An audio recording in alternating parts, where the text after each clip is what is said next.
जी बेटा अस्सलाम वालेकुम। आज लास्ट लेक्चर के अंदर हमने कैपेसिटर स्टार्ट किया था और उसमें हमने ये पढ़ा था कि कैपेसिटर एक ऐसी डिवाइस है जो कि इलेक्ट्रिकल चार्ज या इलेक्ट्रिकल एनर्जी को स्टोर करती है। ठीक है जी।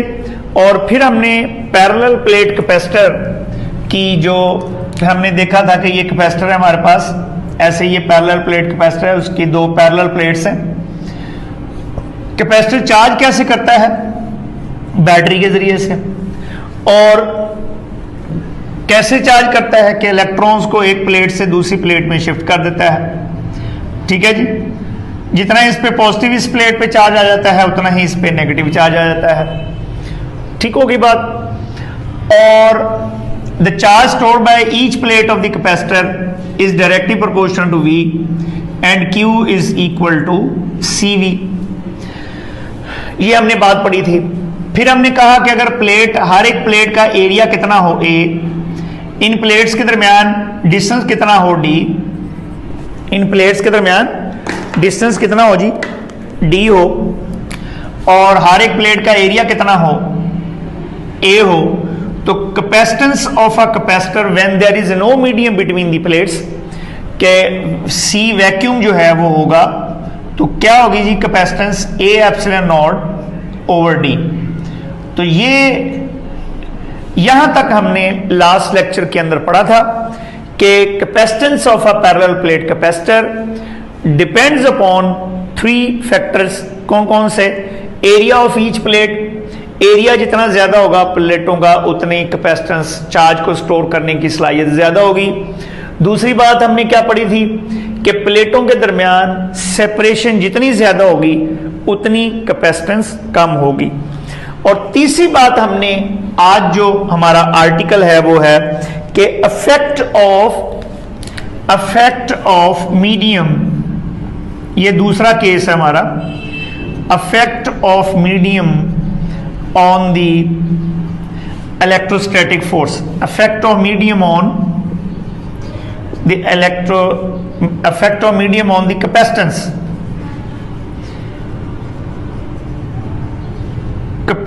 of a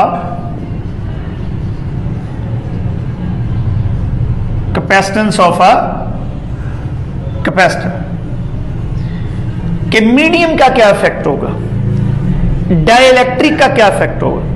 तो लो बेटा जी, अगर हम फर्ज करें उसकी तरफ जाने से पहले जरा देखें, गौर करें। लो बेटा जी, जो एटम होता है वो होता है न्यूट्रल। एटम की जो स्ट्रक्चर होती है आपके ख्याल में क्या है? एटम स्फेरिकल होता है। कैसा होता है जी? स्फेरिकल होता है। दरमियान में क्या होते हैं? पॉजिटिव चार्जेस यानी न्यूक्लियस, और उसको चारों तरफ से किसने घेरा हुआ होता है? इलेक्ट्रॉनों ने। ये हमारा कॉन्सेप्ट है ना कि दरमियान में पॉजिटिव चार्जेस हैं यानी न्यूक्लियस है, उसको इलेक्ट्रॉन्स ने चारों तरफ से क्या किया हुआ है? घेरा हुआ है। इसका मतलब ये हुआ कि एटम चूंकि स्फेरिकल है, स्फीयर है या स्फेरिकल है, तो हम ये कह सकते हैं कि इसके जो पॉजिटिव और नेगेटिव चार्जेस हैं ये कॉन्सेंट्रिक है। मसलन अगर मैं यहां खड़ा हूं और मुझे 3-4 ऐसे लोगों ने घेरा हुआ हो ऐसे, तो इसका मतलब है उनका सेंटर क्या बनेगा? वो भी इधर, और मेरा सेंटर क्या बन रहा है? वो भी इधर। तो इसका मतलब है कि इस न्यूक्लियस का सेंटर किधर है? इधर। इन चार्जेस का सेंटर क्या हुआ? इधर। तो इन स्फेरिकल सिमेट्री जब होगी या जब एटम स्फेरिकल होगा तो उसके जो पॉजिटिव और नेगेटिव चार्जेस हैं they are concentric, having same centre, they are concentric. लेकिन अगर इसी एटम को हम क्या करें, इसी एटम को अगर हम एक इलेक्ट्रिक फील्ड में रख दिया जाए जी, ये जी रखेंगे इलेक्ट्रिक फील्ड में, तो क्या होगा? ये जो पॉजिटिव चार्ज है, ये पॉजिटिव प्लेट इस पॉजिटिव चार्ज को धक्का लगाएगी, ये प्लेट इलेक्ट्रॉनों को धक्का लगाएगी, तो क्या होगा? एटम स्फेरिकल नहीं रहेगा बल्कि क्या हो जाएगा?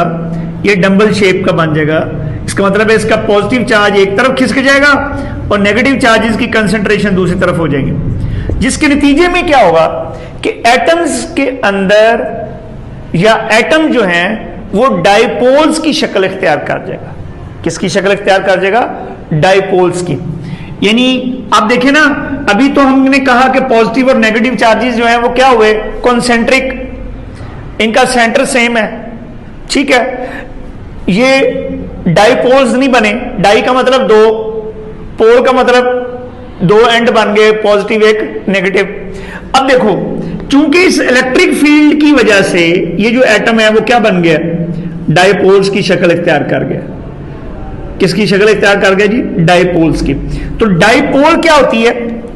डाइपोल क्या होती है जी? What is dipole? डाइपोल की क्या डेफिनेशन है अगर आप लिखना चाहें कि two equal and opposite charges separated by a small distance will form a dipole. Two equal and opposite charges, two equal and opposite charges separated by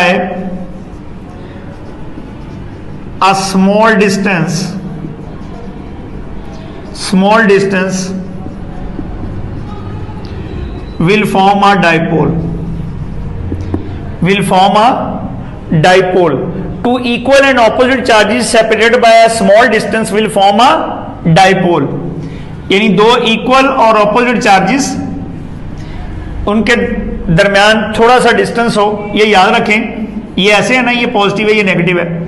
अगर इनके दरमियान डिस्टेंस लेट से एल है तो एक टर्म हम डिफाइन करते हैं, ये वैसे आपके लिए मैं बताने लगा हूं, याद रख लें तो बहुत अच्छा है, ना रखें तो उससे भी अच्छा है। ये देखो, इन दोनों में चूंकि इक्वल चार्जेस है तो इक्वल चार्जेस फर्ज करें, कितना हुआ? क्यू। इस एंड पे कितना चार्ज हुआ? क्यू। इस एंड पे कितना चार्ज हुआ? क्यू। यानी एक पे पॉजिटिव, दूसरे पे नेगेटिव। इन दोनों पोल्स के दरमियान डिस्टेंस कितना? L. The product of magnitude of the one of the charge and the distance between the positive and negative charges is called dipole movement. इसे क्या बोलते हैं? Dipole movement. This is called dipole movement. अच्छा जी, अब दोबारा हम अपनी कहानी की तरफ वापस आते हैं। जब आपने एक मटेरियल यानी इंसुलेटर को क्या किया? इलेक्ट्रिक फील्ड में रखा, तो इलेक्ट्रिक फील्ड में रखने से क्या हुआ कि उसके अंदर जो उसका मटेरियल है वो क्या बन गया? वो डाइपोल्स की शक्ल इख्तियार कर गया। किसकी शक्ल इख्तियार कर गया जी? डाइपोल्स की शक्ल इख्तियार कर गया। जब एक मटेरियल इलेक्ट्रिक फील्ड की मौजूदगी में, एक्सटर्नल फील्ड की मौजूदगी में डाइपोल्स की शक्ल इख्तियार कर लेगा तो हम ये कहेंगे कि ये जो मटेरियल है ये पोलराइज हो गया है। क्या हो गया जी? पोलराइज हो गया है। और इस फिनोमिना को हम क्या कहते हैं? Electric polarisation. This phenomena is called electric polarisation. Electric polarisation. तो व्हाट इज इलेक्ट्रिक पोलराइजेशन? ये क्या होता है कि जब एक मटेरियल को, इंसुलेटर को, डाइलेक्ट्रिक को आप क्या करते हैं जी? एक इलेक्ट्रिक फील्ड में रखते हैं, एक्सटर्नल इलेक्ट्रिक फील्ड उसके ऊपर अप्लाई करते हैं, जब उसे फील्ड में रख देते हैं तो क्या होता है? क्या होता है जी? कि उसके जो एटम्स हैं, वो जो मटेरियल है वो क्या हो जाता है? पोलराइज हो जाता है। उसके अंदर डाइपोल्स बन जाती हैं। जब उसके अंदर डाइपोल्स बन जाएंगी, मटेरियल पोलराइज हो जाएगा। इस फिनोमिना को हम क्या बोलते हैं? Electric polarisation. अब इस इलेक्ट्रिक पोलराइजेशन की वजह से होगा क्या? ये देखें जी, होगा ये कि फर्ज करें यहां एक इलेक्ट्रिक फील्ड पैदा हो गया ऐसे, हमारा जो एक्सटर्नल फील्ड है वो क्या होगा? वो ये है। तो इस इलेक्ट्रिक पोलराइजेशन की वजह से एक ऑपोजिट डायरेक्शन में इलेक्ट्रिक फील्ड पैदा हो गया। तो उसने क्या किया? हमारे असल फील्ड को क्या किया? जो एक फील्ड है फर्ज करें E1, जब E1 कब है? जब जो इन प्लेटों की वजह से है, जो इन प्लेटों पे चार्ज की वजह से है, इधर से इधर कितना चार्ज है E1। अच्छा, एक इसके अंदर एक ऑपोजिट फील्ड पैदा हो गया ड्यू टू इलेक्ट्रिक पोलराइजेशन, वो कितना है, लेट से E2। तो इसका मतलब है फिर रिजल्टेंट फील्ड कितना आ गया, E1 माइनस E2। तो जब रिजल्टेंट फील्ड यानी प्लेटों की वजह प्लेटों पर चार्ज की वजह से जो इलेक्ट्रिक फील्ड है वो, और इलेक्ट्रिक पोलराइजेशन की वजह से जो इलेक्ट्रिक फील्ड है वो चूंकि ऑपोजिट डायरेक्शन में है, इसलिए क्या होगा कि जो पोलराइजेशन है ये इलेक्ट्रिक इंटेंसिटी को या प्लेटों के दरमियान जो इलेक्ट्रिक फील्ड है उसको क्या कर देगी, कम कर देगी। तो इलेक्ट्रिक पोलराइजेशन क्या करती है, इलेक्ट्रिक इंटेंसिटी को क्या कर देगी, कम कर देगी। इट रिड्यूसेस द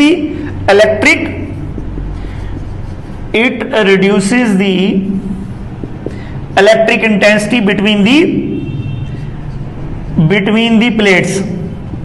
ये प्लेट्स के दरमियान इलेक्ट्रिक इंटेंसिटी को क्या कर देगी, कम कर देगी। तो उसके नतीजे में क्या होगा, जब इलेक्ट्रिक इंटेंसिटी कम हो जाएगी तो उसके नतीजे में क्या होगा जी, उसके नतीजे में ये होगा, इलेक्ट्रिक इंटेंसिटी कम होने के नतीजे में क्या होगा, देखें हमें पता है, क्या पता है कि V is equal to ED, हमने लास्ट पीछे पढ़ा हुआ है इसी चैप्टर के अंदर, V is equal to ED। अब इलेक्ट्रिक इंटेंसिटी कम हुई,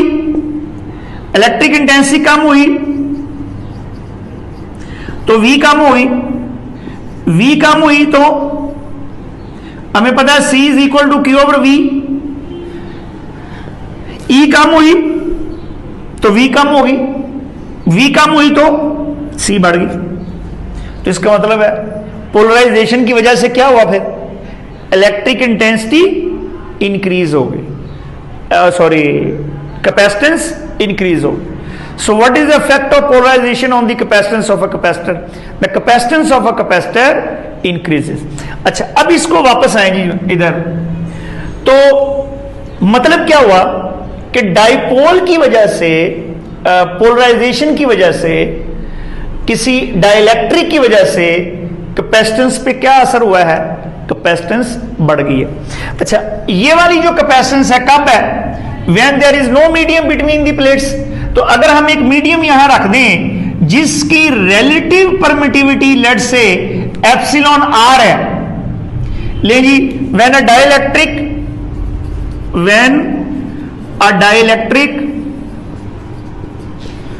of relative permittivity epsilon R is placed between the plates, then क्या होगा जी, C मीडियम क्या बनेगी, जब कोई मीडियम नहीं है तो परमिटिविटी कितनी है, एप्सिलॉन नॉट। तो जब मीडियम हम रख देते हैं तो परमिटिविटी क्या हो जाती है, एप्सिलॉन नॉट टाइम बढ़ जाती है। तो इसका मतलब है ये फिर क्या बन गया, A epsilon not epsilon R divide by D। तो इतने हिस्से को अगर हम अलग कर लें, कितने हिस्से को, इतने हिस्से को, तो ये क्या बन गई, this is the capacitance, this is the capacitance when there is no medium between the plates. तो यहां से एप्सिलॉन R बेटा क्या आ गया, एप्सिलॉन R जो है वो किसके इक्वल आ गया जी, एप्सिलॉन R किसके इक्वल आ गया बेटा, C medium over C vacuum. हमें पता है एप्सिलॉन R की वैल्यू हमेशा 1 से क्या है, ज्यादा है। जब एप्सिलॉन R की वैल्यू हमेशा 1 से ज्यादा है तो इसका मतलब क्या हुआ, इसका मतलब ये हुआ कि 1 से वैल्यू ज्यादा कब आती है, 1 से वैल्यू तब आती है ज्यादा जब ऊपर वाली रकम नीचे वाली रकम से ज्यादा हो। तो इसका मतलब है C मीडियम C वैक्यूम से ज्यादा होगी। तो क्या मतलब हुआ, यही बात हमने पहले की थी कि जब हम एक डाइलेक्ट्रिक किसी प्लेट्स के दरमियान, कैपेसिटर की प्लेटों के दरमियान रखते हैं तो क्या होता है, कैपेसिटेंस बढ़ जाती है। कितनी बढ़ जाती है, एप्सिलॉन आर टाइम्स बढ़ जाती है, एप्सिलॉन आर टाइम्स बढ़ जाती है। तो एप्सिलॉन आर क्या है, this is relative permittivity of the medium. इसे एक और भी नाम से पुकारा जाता है, क्या नाम पुकारा जाता है, डाइलेक्ट्रिक कांस्टेंट।